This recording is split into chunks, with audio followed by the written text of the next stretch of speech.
మిత్రులారా, ఖమ్మం జిల్లా కాంగ్రెస్ పార్టీకి కంచుకోట.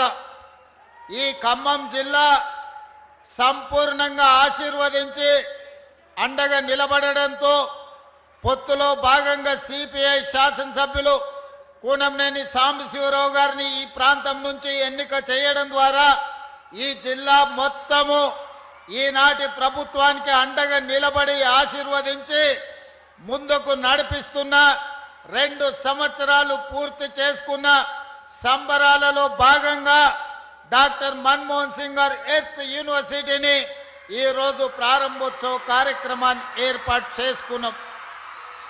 ఈనాడు తెలంగాణ సమాజానికి ఒక అంశాన్ని గుర్తు చేయవలసిన బాధ్యత నా మీద ఉన్నది. ఆనాడు ఈ ప్రాంతం కొత్తగూడెం థర్మల్ పవర్ స్టేషన్ కోసము వందలాది ఎకరాల భూముల్ని ఈ ప్రాంత రైతులు ఇస్తే ఆనాడు అందులో సిబ్బందిని ఈ ప్రాంతం వాళ్ళని కాకుండా ఇతర ప్రాంతాల వారికి అవకాశం ఇస్తే మొట్టమొదటి తెలంగాణ ఉద్యమానికి పునాదులు పడ్డది పాల్వంచ ప్రాంతంలో అని చెప్పి ఈనాడు మనం గుర్తు చేసుకోవాలి. ఈరోజు తెలంగాణ రాష్ట్ర సాధనకు స్ఫూర్తినిచ్చి 60 సంవత్సరాలు తెలంగాణ ఉద్యమం నడవడానికి కారణమైన ఈ పాల్వంచ ప్రాంతం, కొత్తగూడ ప్రాంతం ఈనాడు తెలంగాణ రాష్ట్ర సాధన 60 సంవత్సరాల కలను ఆకాంక్షని నెరవేర్చిన ఆనాటి ప్రధానమంత్రి డాక్టర్ మన్మోహన్ సింగ్ గారి పేరును ఈ పాల్వంచ ప్రాంతం, కొత్తగూడ ప్రాంతానికి పెట్టుకోవడం అంటే 60 సంవత్సరాల తెలంగాణ ప్రజల యొక్క ఆకాంక్ష నెరవేర్చిన డాక్టర్ మన్మోహన్ సింగ్ గారి పేరును ఈ యూనివర్సిటీకి పెట్టుకోవడం ఒక గొప్ప అవకాశం. మొట్టమొదట 69లో తెలంగాణ ఉద్యమానికి పునాది రాయబడ్డది ఇక్కడనే.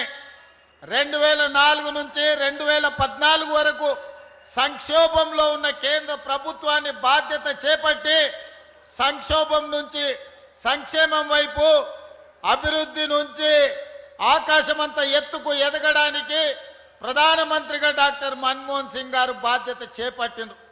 వారు ప్రధానమంత్రిగా ఉన్నప్పుడే తెలంగాణ రాష్ట్ర ఏర్పాటు ప్రక్రియను పూర్తి చేసి ఈరోజు తెలంగాణ ప్రజల చిరకాల వాంఛను వారు నెరవేర్చారు. అందుకే డాక్టర్ మన్మోహన్ సింగ్ గారి పేరు భారతదేశంలో ఎక్కడ పెట్టక ముందే ఎర్త్ సైన్సెస్ భారతదేశంలో ఉన్న ఏకైక యూనివర్సిటీ, ఆ యూనివర్సిటీకి ఈనాడు మన్మోహన్ సింగ్ గారి పేరు మనం పెట్టుకున్నాం. యూనివర్సిటీ పనులను పూర్తి చేయడమే కాదు, తుమ్మల గారు ఒక మాట చెప్పిండ్రు, మాకు ఇరిగేషన్ ప్రాజెక్టులు పూర్తి చేయాలని.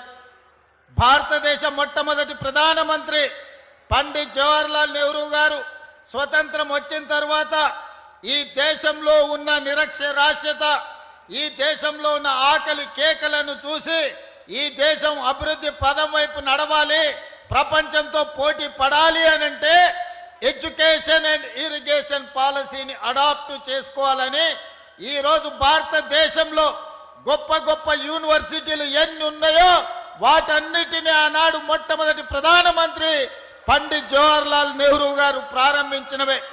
అవే కాదు, ఈరోజు ఈ దేశంలో వ్యవసాయం అభివృద్ధి చెందడానికి ఆకలి కేకల నుంచి ఈనాడు ప్రతి వాడికి అన్నం అందించే స్థాయికి దేశంలోనే అత్యధికంగా ఆహార ఉత్పత్తి ధాన్యాలను ఈరోజు మనం అందిస్తున్నామంటే బాక్రానంగల్ నుంచి నాగార్జున సాగర్ వరకు, శ్రీశైలం నుంచి శ్రీరామ్ సాగర్ వరకు ఇరిగేషన్ ప్రాజెక్టులను ఆనాటి ప్రధానమంత్రి పండిట్ జవహర్లాల్ నెహ్రూ గారే మనకు ఆనాడు ప్రసాదించారు.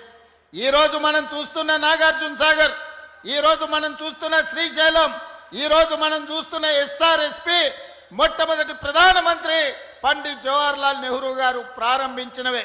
కాబట్టి మిత్రులారా, వారి స్ఫూర్తితోని ఎడ్యుకేషన్ అండ్ ఇరిగేషనే తెలంగాణ రాష్ట్రాన్ని ప్రపంచ చిత్రపటం మీద ఉన్నత స్థానంలో నిలబెడుతుందని ఈనాడు మా ప్రభుత్వం సంపూర్ణంగా విశ్వసిస్తుంది. దానికోసమే ఎడ్యుకేషన్ ఇంప్రూవ్ చేయాలి, ప్రపంచ ఖనిజ సంపద మీద పరిశోధనలు జరగాలి, ఈ ప్రాంతంలో ఉన్న అపారమైన ఖనిజ సంపద సింగరేణి కావచ్చు, ఇతర ఖనిజ సంపదను గుర్తించాలి, సింగరేణి లాంటి సంస్థల్ని పెంపొందించాలి అనంటే ఎర్త్ యూనివర్సిటీ కొత్తగూడెంలో పెట్టాలి అని ఈనాడు మన ప్రభుత్వం నిర్ణయం తీసుకున్నది. ఇవాళ అందుకే మీకు మెడికల్ కాలేజీ ఇచ్చినా, మీ ప్రాంతంలో ఎడ్యుకేషన్కి సంబంధించి ప్రతి నియోజకవర్గానికి young India integrated residential schools ఇచ్చినా, మెడికల్ కాలేజ్ ఇచ్చినా, ఎడ్యుకేషన్కు సంబంధించి ప్రతి అవకాశాన్ని ఖమ్మం జిల్లా ప్రజలకు అందించాలన్న లక్ష్యంతో ముందుకు వెళ్తున్నాం.